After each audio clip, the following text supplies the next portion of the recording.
श्री राम जय जय राम, श्री राम जय जय राम, श्री राम जय जय राम। नारायण समारंभां शंकराचार्य मध्यमाम् अस्मदाचार्य पर्यन्तां वन्दे गुरुपरम्पराम्।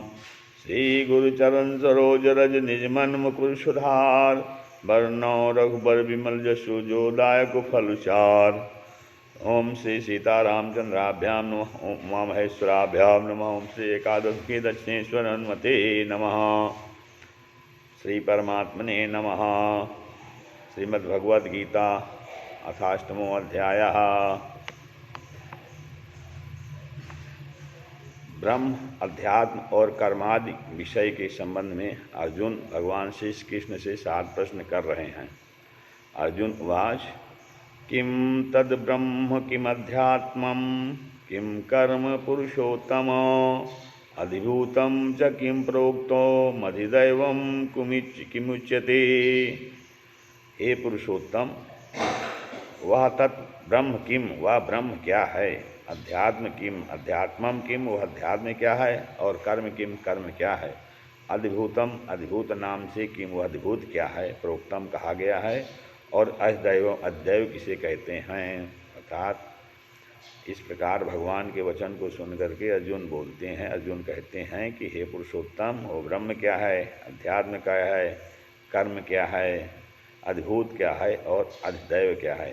अर्थात अध्यात्म, अधिभूत, अधिदैव और ब्रह्म और कर्म क्या है, किसे कहते हैं, किसका अध्यैव आदि किसको कहते हैं, ये बताइए आप।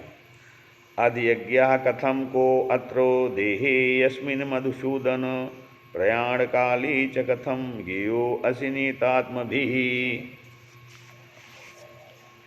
हे मधुसूदन, यहाँ अधियज्ञ कौन है। अत्र अधियज्ञः कहा, इस शरीर में कैसे है। अस्मिन् देहे कथम, यहाँ अधियज्ञ कौन है और इस शरीर में कैसे है। तथा नीतात्म भी, युक्त चित्त वाले पुरुषों द्वारा नियत आत्म भी प्रयाण काले, अंत समय में, कथम किस प्रकार जानने में आते हैं, ये आप बताइए। ब्रह्म, अध्यात्म और कर्म के विषय में अर्जुन के 3 प्रश्नों का उत्तर बता रहे हैं। श्री भगवान वाच अक्षरम ब्रह्म परमं स्वभावो अध्यात्म उच्यते भूत भावोद्भव करो विसर्गः कर्म संगितः। अक्षरम ब्रह्म परमं स्वभावः अध्यात्मम उच्यते। परमम माने परम अक्षर ब्रह्म है। ब्रह्म जो है वो परम अक्षर है।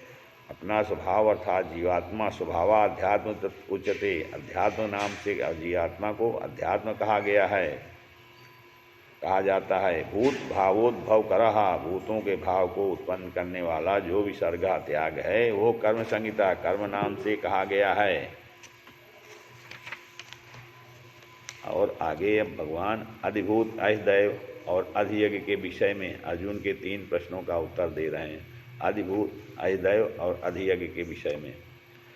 अधिभूतम क्षरो भावः पुरुषस्याधिदैवतम अधियज्ञो अहमेवात्रो देहे देहवृतांबर।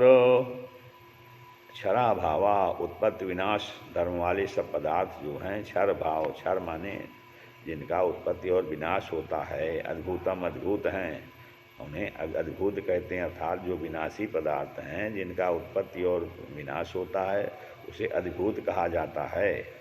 हिरण्मय पुरुषा माने हिरण्मय पुरुष, अधिदेवम, अधिदेवम, अधिदेव कहा जाता है। अर्थात जिनको शास्त्रों में सूत्रात्मा, हिरण्यगर्भ, प्रजापति, ब्रह्मा इत्यादि नामों से कहा जाता है, ऐसे हिरण्मय पुरुष को, परम पुरुष को अधिदेव कहते हैं। और देहभृताम वर, हे देहधारियों में श्रेष्ठ अर्जुन, इस शरीर में मैं वासुदेव ही अधियज्ञ हूँ। अत्र देहे अस्मिन् एव अधियज्ञः, इस शरीर में मैं वासुदेव ही अंतर्यामी रूप से अधियज्ञ हूँ। और फिर अंतकाल में भगवत स्मरण का फल, अर्जुन के 7वें प्रश्न का उत्तर भगवान दे रहे हैं। अंतकाली च मां स्मरन् मुक्त्वा कलीवरम यह प्रयादि समद्भावम याति नास्त्यत्र संशयः। कहते हैं कि जो पुरुष अंतकाल में, यह अंतकाले चा माम एवं मुझको ही स्मरण स्मरण करता हुआ कलेवरम शरीर को त्याग कर प्रयाति माने जाता है। अंतकाले च मामेव स्मरण मुक्त्वा कलेवरम, अंतकाल में मुझे ही स्मरण करता हुआ जो शरीर को त्यागता है, यह प्रयास समद्भावम, वह मद्भावम मेरे साक्षात स्वरूप को प्राप्त होता है, मेरे भाव को, मेरे स्वरूप को प्राप्त होता है। नास्त्यत्र संशय, अत्र संशया नास्ति, इसमें कुछ भी संशय नहीं है। भगवान कहते हैं कि अंतकाल में मामेव स्मरण मुक्त्वा कलेवरम, जो अंतकाल में मेरा स्मरण करता हुआ शरीर त्यागता है, वो मुझको ही मेरे स्वरूप को प्राप्त होता है, इसमें कोई संशय नहीं है। आगे कहते हैं अंतकाल के भावनानुसार गति होने का कथन, कैसी गति होती है। यम यम वापि स्मरन् भावम त्यजत्यन्ते कलेवरम, तम तमेवैति कौन्तेय सदा तद्भाव भावितः।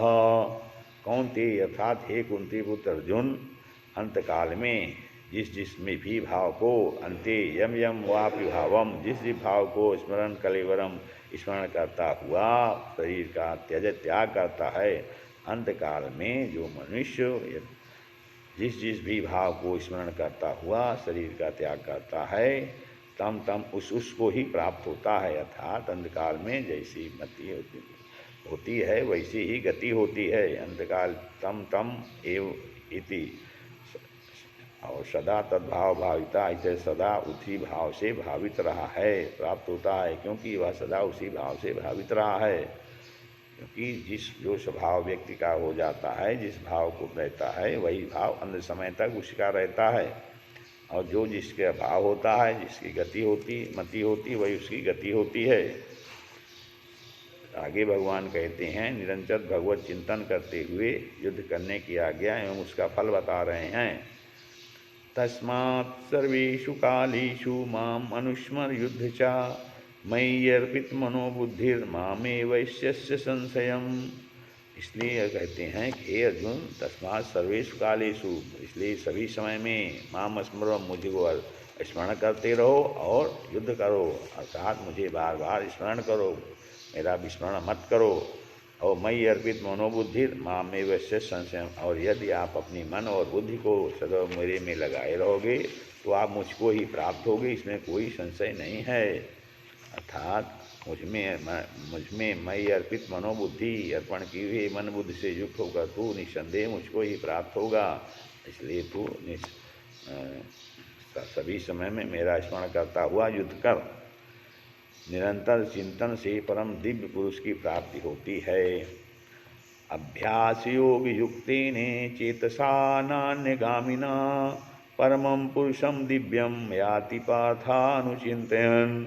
हे पार्थ, यह नियम है कि अभ्यास योग युक्तेन, माने परमेश्वर के ध्यान के अभ्यास रूप योग से युक्त, अभ्यास योग युक्तेन, अभ्यास माने परमेश्वर के ध्यान के अभ्यास के योग से युक्त, नान्यगामिना, और जो दूसरी ओर न जाने वाला, चेतसा माने चित्त से, अनुचिंतन निरंतर चिंतन करता हुआ, अनुमाने निरंतर चिंतन करता हुआ मनुष्य, परमम माने परम प्रकाश स्वरूप, दिव्यम दिव्य पुरुष को, अर्थात पुरुष को, परमेश्वर को ही आत्मा ने प्राप्त होता है।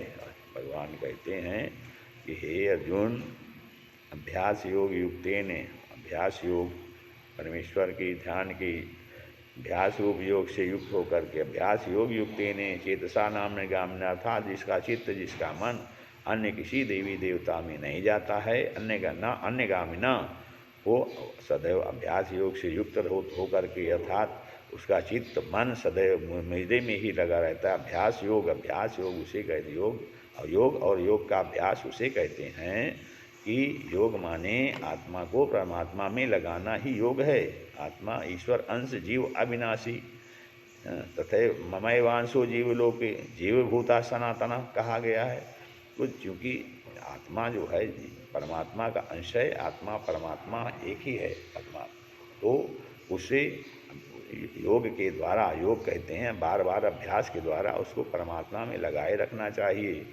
अन्य गामिना, अन्य देवी देवता या अन्य किसी पे संसार में नहीं लगाना चाहिए।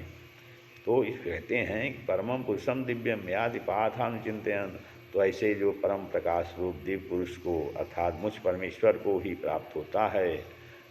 ऐसा चिंतन करता हुआ मनुष्य परमम पुरुषम दिव्यम पुरुषम याति, याति माने मुझ परमात्मा को प्राप्त होता है, दिव्य पुरुष को प्राप्त होता है, जो निरंतर ऐसा चिंतन करता है। आगे कहते हैं परम दिव्य पुरुष के स्वरूप का वर्णन और उसके चिंतन की विधि बता रहे हैं। कविं पुराण मनुशासितार मनोरणीयान् समनुस्मरेद्यः सर्वस्वधातारमचिन्त्य रूपम मादित्यवर्णम तमसा परस्तात्। कहते हैं या पुरुष, जो पुरुष कवि माने सर्वज्ञ, पुराणम अनादि, सबके नियंता, अनुशासितारम सूक्ष्म से भी असूक्ष्म, सर्वस्व धातारम सर्व के धारण पोषण करने वाले, अचिंत्य रूपम अचिंत्य स्वरूप, आदित्य वर्णम नित्य के सदिश, सूर्य के सदिश नित्य चेतन प्रकाश रूप, और तमसा माने अविद्या से परस्तात् अधिपरे शुद्ध सच्चिदानंद घन परमेश्वर का अनुस्मरित स्मरण करता है। में जो पुरुष सर्वज्ञ अनादि सबके नियंता, सूक्ष्म से भी अति सूक्ष्म सबके धारण पोषण करने वाले, और अचिंत्य स्वरूप अचिंत्य रूपम अचिंत्य स्वरूप, आदित्य वर्णम अर्थात सूर्य के सदिश नित्य चेतन प्रकाश रूप, और तमसा माने अविद्या से परस्तात् अधिपरे शुद्ध सच्चिदानंद परमेश्वर का स्मरण करता है। उसको क्या कहते हैं? प्रयाण काली मनसा चलीने भक्त्या युक्तो योग बलीन चैवो भ्रुवोर्मध्ये प्राणमवेश सम्यक सतम परम पुरुषमुपैति दिव्यम। कहते हैं वह भक्त्या माने युक्ता माने भक्त युक्त पुरुष प्रयाण काले अंत काल में योग बल से, योग बलेन भुकुटी के मध्य में, भ्रोह मध्य प्राणम सम्यक प्राण को अच्छी प्रकार से, भुकुटी के मध्य में प्राण को अच्छी प्रकार से आवेश माने स्थापित करके, फिर अचरेन माने निश्चल मन से स्मरण करता, मुझको स्मरण करता हुआ उस दिव्य रूप परम पुरुष परमात्मा को ही प्राप्त होता है। भगवान कहते हैं कि ऐसा योगी पुरुष जो है, भक्ति पुरुष, अंतकाल में अपने योग बल से भृकुटी के मध्य में प्राणों को अच्छी प्रकार से स्थापित करता है, और निश्चल मन से भगवान का, मुझ परमेश्वर परमात्मा का स्मरण करता हुआ वो दिव्य परम पुरुष परमात्मा को ही, मुझको ही प्राप्त होता है। ऐसा भगवान बता रहे हैं। श्री राम जय राम जय जय राम, श्री राम जय राम जय जय राम, श्री राम जय राम जय जय